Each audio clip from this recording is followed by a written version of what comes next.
Olá amigos investidores, estamos de volta para mais um vídeo. No vídeo de hoje a gente volta a falar depois de 4 meses do fundo Habit11 ou Habitat, você chama como você preferir, da XP Asset, e vamos falar do relatório do mês de setembro, sim, porque esse fundo aqui lança esse relatório sempre com um determinado nível de atraso, digamos assim, ao invés dele lançar até o final do mês seguinte, que é o normal, alguns lançam até no começo do mês seguinte, ele lança no início de 2 meses depois, basicamente é isso, com mais de um mês de atraso. Ele lançou esse relatório no início desse mês agora de novembro. Mas antes a gente vai trazer algumas informações, alguns números importantes para vocês sobre o fundo. Esse fundo aqui, para quem não sabe, ele é um fundo de papel e é high yield, mas só que ele é indexado a IPCA. Um dos poucos high yields que ainda está trazendo um retorno interessante para a gente. O dividend yield dele nos últimos 12 meses é de 15,4%, o que eu considero um dividend yield ok, considerando que ele é fundo high yield. Só que tem um detalhe, o P sobre VP dele está atualmente de 0,83, ou seja, o fundo se encontra com 17% de desconto. Só que esse 17% de desconto, como vocês já sabem, ele camufla esse dividend yield anualizado. Ele, digamos, falseia esse valor. Por isso que eu faço aquele ajuste, trazendo o valor da cota de mercado para o valor patrimonial e dessa forma deixando o P sobre VP1, que seria o yield normal. No caso, seria 12,8% ao ano, que para mim é um yield muito baixo. Esse yield aqui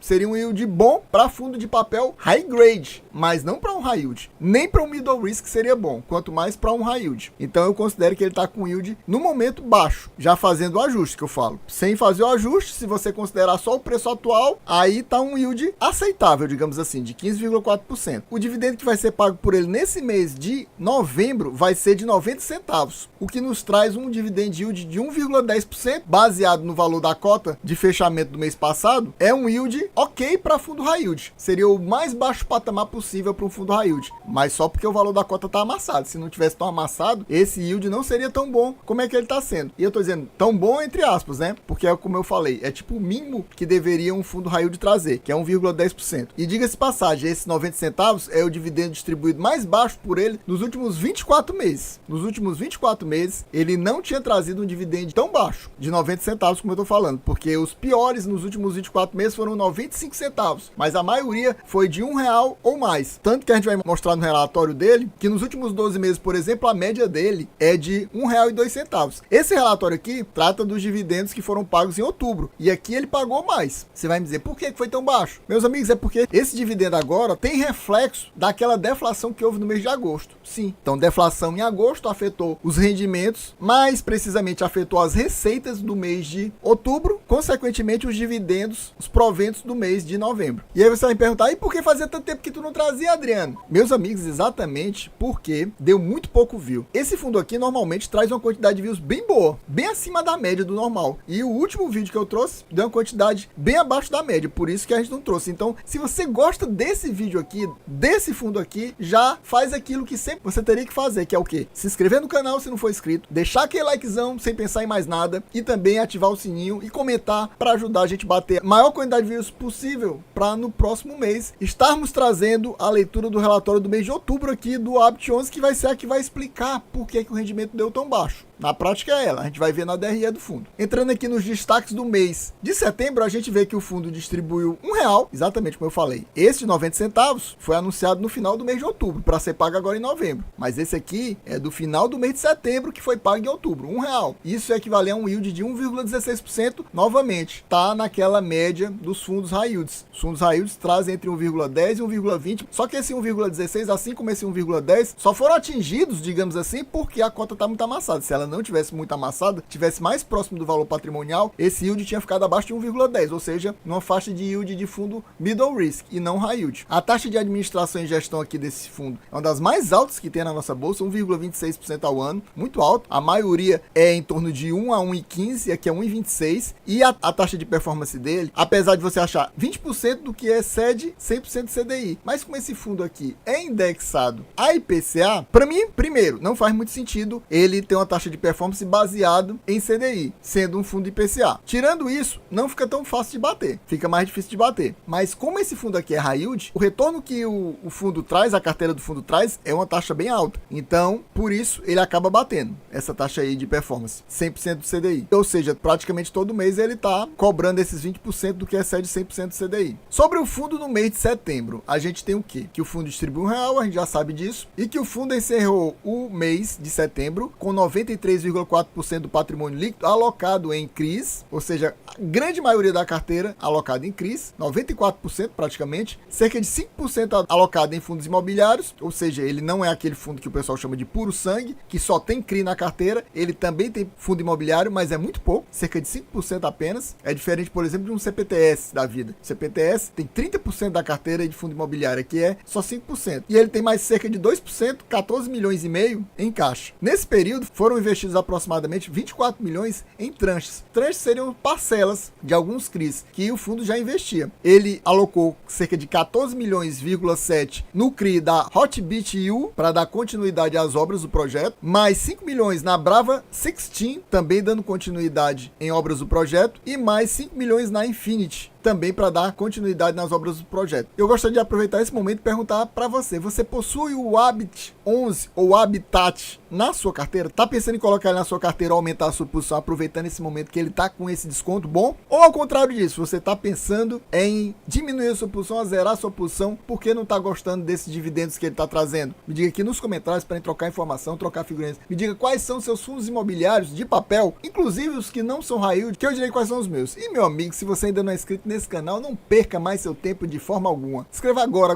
mesmo, não pense mais nada. Também já larga o likezão, sem pensar em mais nada. Larga o like, comente aqui e também ative o sininho para receber as notificações dos próximos vídeos. Assim que sair você já está assistindo, para a gente aumentar a quantidade de views e no próximo mês estarmos trazendo novamente a leitura do relatório do mês de outubro aqui do Habit 11 ou Habitat para vocês. Vamos lá, uma fotinha aqui para ilustrar como ele está fazendo o acompanhamento das obras desse CRI da Brava 16, que fica na Praia Brava, em Santa Catarina. Então ele mostra como é que está o andamento das obras e ele comenta um pouquinho aqui. Aqui temos, como faz tempo que eu não trago, mostrar novamente quais são as estratégias que o fundo aplica, o dinheiro dele. Principal, a estratégia Core, estratégia núcleo do fundo. Então, nela, o fundo investe em CRIs, que ele considera como risco pulverizado. E aí essas CRIs são investidas em quê? Em loteamentos, condomínios fechados, resorts de multipropriedade e projetos que ele chama de incorporação vertical. São prédios. Na prática é isso. Você vê que loteamento e multipropriedade, para quem não sabe, são mais arriscados. E é a estratégia principal do fundo. Aqui a maior parte da carteira do fundo está investida aqui na estratégia Core. Mais de 80% da carteira do fundo. Ele também tem a estratégia tática e também a estratégia de liquidez. Aí aqui ele mostra os percentuais, ó. Quase 84% da carteira é a estratégia Core. 13% na tática e apenas 13% na liquidez. Chegando aqui na DRE do fundo, ele não disse se essa DRE é competência, se é caixa. Eu creio que seja caixa. Vamos focar aqui nesses 2 meses de agosto e setembro. Essa DRE é interessante, mas não é perfeita, até porque despesa ele coloca só como se fosse uma coisa só, mas com certeza que tem a parte de taxa de administração e gestão e tem a de taxa de performance, e ele coloca só despesa e a gente fica sem saber quanto foi a taxa de performance e quanto foi a taxa de gestão separada de administração também. Aqui você vê que claramente no final do ano passado os valores pagos foram bem altos em despesa, ó, 1.175.000, 1.118.000, 1.100.000, e atualmente caiu muito esse valor. Eu acho que porque diminuiu a taxa de performance principalmente. Então 820 mil em agosto e apenas 775 mil em setembro. Já na questão de receitas ele detalha melhor, eu acho mais interessante. E aí você vê que em juros, que seria aquele IPCA mais tanto, o juros seria esse o mais tanto, IPCA mais 10, então esse mais 10 seria essas taxas que ele pagou aqui, IPCA mais 8, então seriam esses valores aqui de juros. Então você vê que são bem próximos os valores. Então girando aqui, ó, nessa faixa nos últimos meses, na faixa de 6 milhões, 6 milhões e 200 em agosto, 6 milhões e 600 em setembro, apesar de ter alguns meses de 5 milhões. E a atualização monetária seria a inflação propriamente dito. E você vê que no mês de setembro ainda teve uma inflação interessante, 1.671.000, mas em agosto tinha sido baixo, 1.386.000. Eu creio que agora no mês de outubro vai dar um valor de atualização monetária, que eu acho que seja a inflação, bem próximo disso aqui ou até menos. Provavelmente por isso que o fundo pagou apenas 90 centavos. E a gente vê que em relação à receita de outros ativos, que são o quê? Os rendimentos dos FIIs, os rendimentos que estão aplicados naquela estratégia de liquidez, que são as LCIs, Tesouro e tudo mais, esses valores aqui, e outras receitas não tem.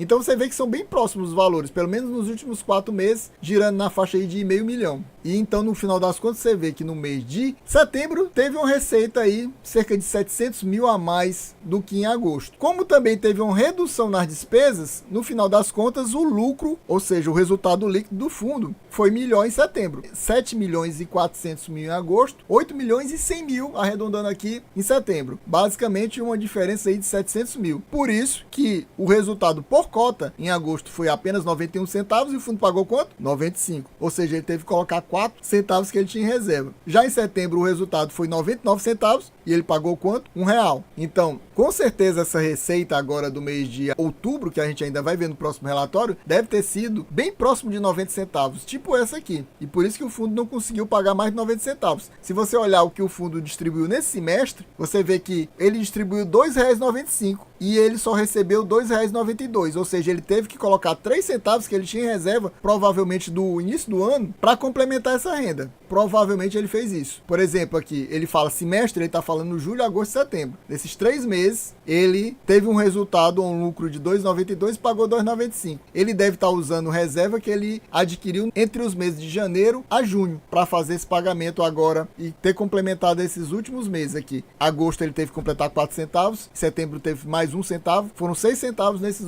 últimos 2 meses. E provavelmente acabou o dinheiro que ele tinha em reserva, mesmo considerando o início do ano, e por isso ele acabou tendo que pagar apenas 90 centavos. Temos que aguardar o próximo relatório para ter certeza o que é que aconteceu afinal, mas deve ter sido isso. Uma receita baixa aqui de atualização monetária que puxou, no final das contas, o lucro do fundo para baixo no mês de outubro e não deu para pagar mais do que 90 centavos. Aí eu mostro aqui, nessa tabela dele, como é que foram as distribuições do fundo nos últimos 12 meses. Você vê que as piores distribuições nos últimos 12 meses foram de 95 centavos e 98 centavos. E o resto de R$1 mais. Você vê aqui que a média de distribuição dele nos últimos 12 meses é de R$1,02. Mas nos últimos 24 meses teve mais um mês aí que ele distribuiu 95 centavos, se eu não me engano. Então são os piores meses. E nesse mês de outubro agora, desse ano, foi pior do que esses piores meses dos últimos 24 meses. Só relembrando aqui, o fundo majoritariamente é um fundo que investe em CRIs indexados a IPCA, cerca de uma taxa de IPCA mais 11, é uma taxa high yield, com patrimônio líquido de 82% investido nessas taxas IPCA mais 11, em média, né? E cerca de 4% em CDI mais 5,14, que também é high yield. É por isso que o fundo tem essa cara high yield. Aqui é 86% da carteira do fundo em 2 taxas high yields. Eu não vou nem olhar para essas outras menores, de INPC, IGPM, INCC e taxa prefixada, que são os valores bem menorzinhos. Fora o dinheiro que o fundo tem aplicado no caixa, que aqui não está entrando o que o fundo tem em caixa. Reduzir aqui a letra para poder caber tudo numa página. Isso aqui é tudo que ele tem na estratégia principal do fundo, a estratégia Core. Aqui nessa coluna a gente vê que o fundo possui apenas CRI nessa estratégia Core, e aqui são os nomes dos investimentos, mas eu destaquei alguns só para constar. Tem mais alguns duplicados, digamos assim, que você vê claramente que é o mesmo investimento, só que em mais de um CRI. Então você vê que tem 2 desse Infinity, totalizando cerca de 7,5% da carteira do fundo, 2 desses CR Group, cerca de 4,5% da carteira do fundo, tem 2 desses Sky Diadema, cerca de 1,5% da carteira do fundo. A princípio,